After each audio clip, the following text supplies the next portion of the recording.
Shalom. Saudara-saudara, marilah kita berdoa sebelum kita membaca dan merenungkan 1 Timotius pasal 1 ayatnya yang ketiga sampai dengan ayatnya yang ke-11. Marilah berdoa. Ya Bapa, kepadamu hamba bermohon, jadikanlah hambamu sebagai penabur firman yang baik. Demikian juga jemaatmu sebagai pendengar, seperti tanah yang subur, agar benih firman yang akan ditaburkan oleh kuasa Roh Kudus dapat bertumbuh, berakar, dan menghasilkan buah berlipat-lipat. Di dalam nama Yesus Kristus kami berdoa. Amin. Saudara-saudara, mari kita membaca 1 Timotius pasal 1 ayat 3 sampai dengan ayatnya yang ke-11. Mengenai ajaran sesat. Ketika aku hendak meneruskan perjalananku ke wilayah Makedonia, aku telah mendesak engkau supaya engkau tinggal di Efesus dan menasihatkan orang-orang tertentu, agar mereka jangan mengajarkan ajaran lain, ataupun sibuk dengan dongeng dan silsilah yang tiada putus-putusnya, yang hanya menghasilkan persoalan belaka dan bukan tertib hidup keselamatan yang diberikan Allah dalam iman. Tujuan nasihat itu ialah kasih yang timbul dari hati yang suci, dari hati nurani yang murni, dan dari iman yang tulus ikhlas. Tetapi ada orang yang tidak sampai pada tujuan itu, dan yang sesat dalam omongan yang sia-sia. Mereka itu hendak menjadi pengajar hukum Taurat tanpa mengerti perkataan mereka sendiri dan pokok-pokok yang secara mutlak mereka kemukakan. Kita tahu bahwa hukum Taurat itu baik kalau tepat digunakan, yakni dengan keinsafan bahwa hukum Taurat itu bukanlah bagi orang yang benar, melainkan bagi orang yang durhaka dan orang lalim, bagi orang fasik dan orang berdosa, bagi orang duniawi dan yang tak beragama, bagi pembunuh bapa dan pembunuh ibu, bagi pembunuh pada umumnya, bagi orang cabul dan pemburit, bagi penculik, bagi pendusta, bagi orang makan sumpah dan seterusnya, segala sesuatu yang bertentangan dengan ajaran sehat yang berdasarkan Injil dari Allah yang mulia dan maha bahagia, seperti yang telah dipercayakan kepadaku. Saudara, sebuah survei untuk tujuan penulisan buku, para responden terlibat untuk menjawab 3 pertanyaan. Pertanyaan pertama, apakah Yesus pernah berdosa? Pertanyaan kedua, apakah Yesus benar-benar bangkit? Dan pertanyaan yang ketiga, apakah semua agama mengajarkan pemahaman dasar yang sama? Saudara, Source Barna dan Mark Hart dalam buku yang mereka tulis bersama yang diberi judul Boiling Point ini, mereka menulis bahwa banyak orang yang menyebut diri orang Kristen tetapi kesulitan menjawab pertanyaan-pertanyaan di atas. Pada waktu Barna dan Hart melakukan survei, orang-orang Kristen yang mengaku Kristen ternyata saudara mereka memperoleh kesimpulan data sebagai berikut. 1/4 dari orang Kristen itu mengatakan Yesus pernah berbuat dosa. Lalu 1/3 saudara mengatakan bahwa dia tidak bangkit dari kematian. Dan 1/3 menyatakan bahwa semua agama itu pada dasarnya sama. Saudara, ini merupakan statistik yang mencemaskan karena data itu menunjukkan kurangnya pemahaman Alkitab secara tertulis. Padahal jawaban atas ketiga pertanyaan di atas merupakan konsep yang dengan jelas telah dipaparkan dalam Alkitab dan menjadi dasar bagi kebenaran Injil. Kalau demikian, apakah yang dapat kita lakukan untuk memastikan bahwa saya, saudara, kita benar-benar telah memahami dan memiliki ajaran yang sehat? Caranya saudara adalah kenalilah dan berpeganglah pada ajaran yang sehat agar terhindar dari ajaran sesat. Saudara, soal munculnya ajaran tidak sehat inilah yang menjadi penyebab perdebatan dan kekacauan di jemaat Efesus. Untuk menyelesaikan ini, Paulus meminta melalui suratnya kepada Timotius anak rohaninya untuk tinggal di Efesus. Saudara, Paulus menyarankan agar Timotius menyelesaikan persoalan doktrinal itu dan mengambil tindakan tegas dengan menghentikan para pengajar palsu dan ajaran mereka. Mungkin kita bertanya, dari mana ajaran sesat itu datang dan telah menggoyahkan iman jemaat? Saudara, ini dapat dijelaskan dengan secara geografis letak Efesus sangat strategis. Sebagai kota perniagaan, kita dapat membayangkan suasana dan keramaiannya. Selama bertahun-tahun kota ini menjadi kota kedua terbesar di Romawi setelah kota Roma. Dan rentan dipengaruhi oleh budaya Yunani, khususnya ajaran Gnostik yang menekankan pengetahuan. Ajaran ini menolak kebangkitan tubuh saudara dan telah mempengaruhi kehidupan rohani jemaat. Efesus juga di tempat itu menjadi pusat agama kafir. Pada waktu itu jemaat harus berhadapan dan mengalami tekanan dari para pengikut agama penyembah Dewi Artemis. Di lain pihak juga saudara, ajaran agama Yahudi pun telah masuk ke dalam jemaat dan mempengaruhi sehingga orang Kristen diharuskan untuk kembali lagi mengikuti Taurat Musa. Kini saudara, jemaat menghadapi masalah pembelotan. Ketika banyak petobat yang pernah begitu bersemangat menerima Injil, kini menyangkali iman mereka. Karena apa? Karena mereka menghadapi ancaman kesalahan doktrinal. Sebab itu Paulus menulis, di Efesus ada beberapa orang yang menyebarkan ajaran yang tidak sehat sebagai lawan dari ajaran sehat. Saudara, di sini Paulus menggunakan istilah higieino, berarti sehat atau utuh.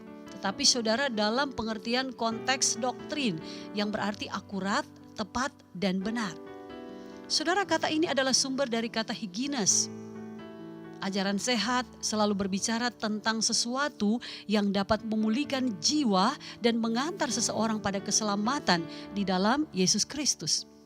Sebab itu Paulus meminta Timotius untuk menghentikan mereka secara tegas, supaya jangan lagi menaruh perhatian kepada dongeng-dongeng dan cerita-cerita asal-usul yang tidak putus-putusnya.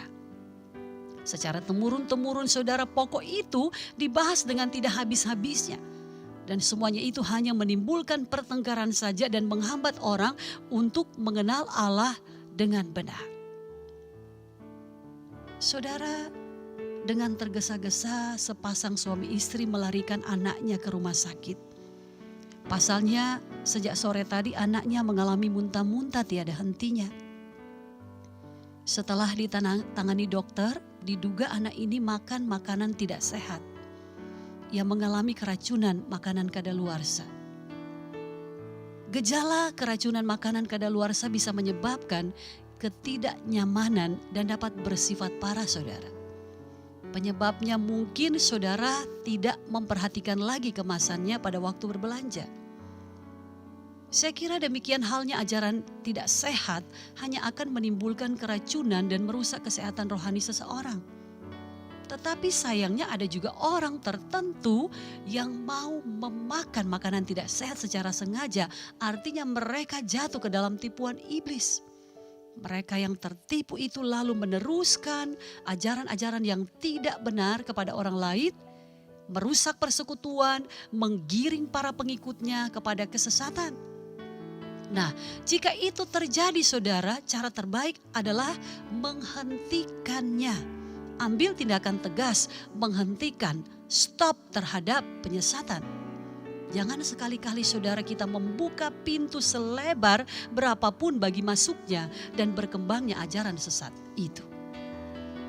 Selanjutnya saudara, Paulus membeberkan dampak buruk dari ajaran sesat itu, bahwa telah ada jemaat yang mengabaikan kasih dan tersesat di dalam perdebatan-perdebatan yang tidak ada gunanya.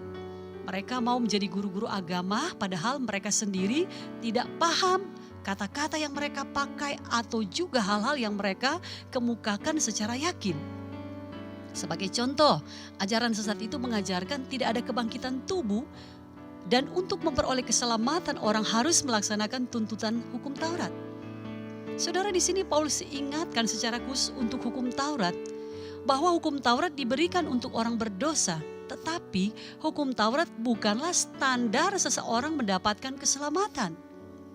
Hukum Taurat mengungkap dosa, tetapi tidak memberikan pemecahannya, sebab keselamatan satu-satunya di dalam diri Yesus Kristus. Saudara, seorang anak kecil berada di ruangan tempat praktek dokter gigi. Anak itu bertanya pada dokter, "Dokter, apa gunanya cermin kecil itu untuk gigiku? Apakah cermin kecil itu sanggup menyembuhkan sakit gigiku?" Saudara, dokter itu menjawab, "Tidak, Nak. Cermin itu hanya dapat melihat lubang pada gigimu. Namun dokter tidak mengebor dengan cermin tersebut. Cermin dapat menunjukkan lubang tetapi tidak dapat dipakai untuk menambal." Jadi saudara, hukum Taurat adalah cermin yang memperlihatkan dosa dan bukan menyelamatkan seseorang dari dosa. Bila demikian, pengajar palsu dan ajaran sesat di Efesus telah mengabaikan tanggung jawab membawa orang ke jalan keselamatan karena mereka mengajarkan keselamatan yang bertentangan dengan Injil. Menyelesaikan ini, Paulus meminta dengan sangat supaya Timotius tinggal di Efesus. Ia ingin Timotius melindungi orang-orang kudus di Efesus dari upaya penyesatan dengan menghentikan penyesatan itu supaya mereka kembali kepada ajaran yang sehat. Bagi Paulus, saudara, tujuan nasihat yang sejati adalah kemurahan hati atau kasih. Karena Injil yang benar selalu punya tujuan utama untuk mengajak manusia memiliki kasih kepada Allah dan kasih satu sama lain.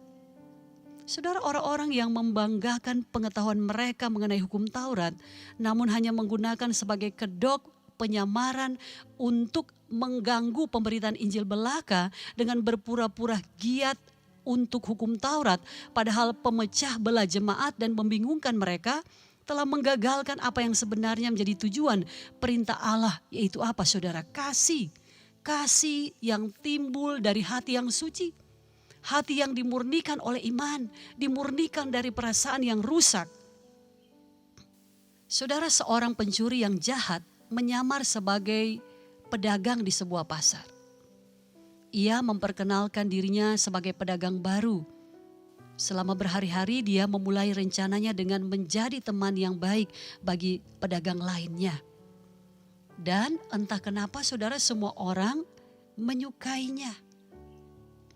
Tanpa diketahui mereka, dia telah memperoleh informasi untuk memudahkan aksi-aksi pencuriannya.